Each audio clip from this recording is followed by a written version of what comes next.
অনেক বড় কর্মযজ্ঞ আমরা হাতে নিয়েছি।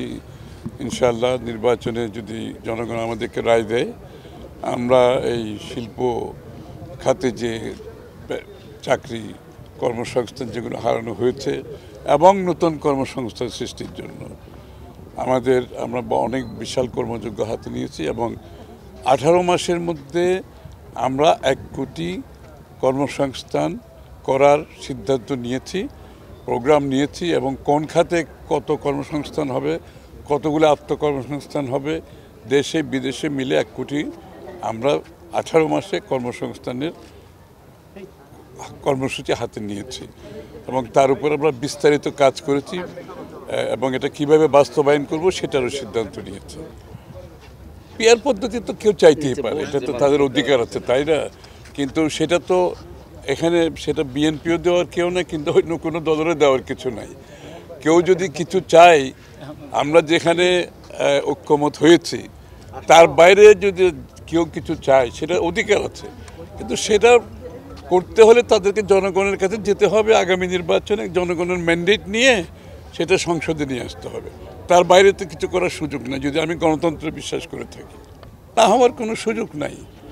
দেশকে যদি বাঁচাতে হয়, এই যে আপনারা যে কর্মসংস্থানের কথা বলছেন, আইন শৃঙ্খলার কথা বলছেন, জনগণ বিভিন্নভাবে আজকে সবাই নির্বাচনের দিকে তাকিয়ে আছে। তারা একটা নির্বাচিত সংসদ, একটা সরকার দেখতে চায় যারা জনগণের কাছে দায়বদ্ধ থাকবে, জবাব দিয়ে থাকবে এবং যাদের পেছনে জনগণের শক্তি থাকবে।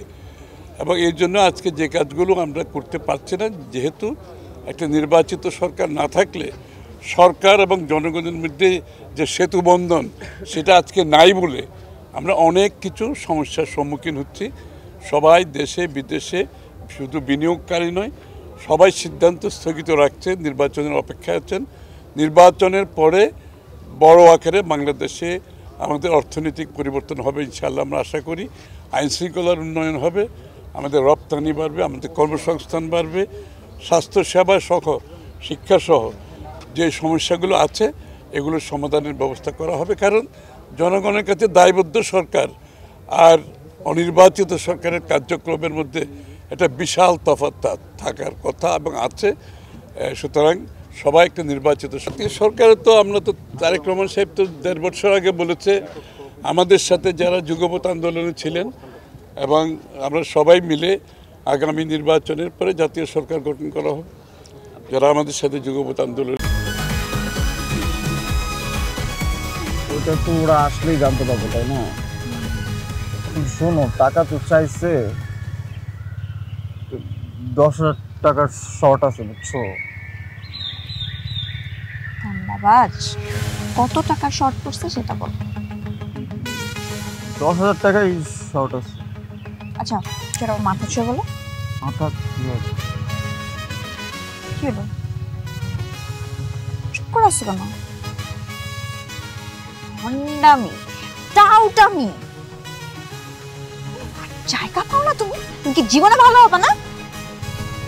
শোনো, ভন্ড আর টাউট বলবা না, আমার ইগোতে লাগে।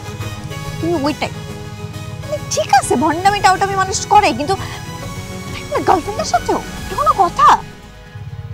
দেখো মিমি, আমি আগের থেকে অনেক লক্ষ্য হয়ে গেছি, ভালো হয়ে গেছি। পুরোপুরি হইতে পারি নাই, অর্ধেক ভালো তো হয়েছে, 50% ভালো হয়ে গেছে। আগে যদি হইতো আমি তোমার থেকে 20,000 টাকা চাইতাম। এই চুপ।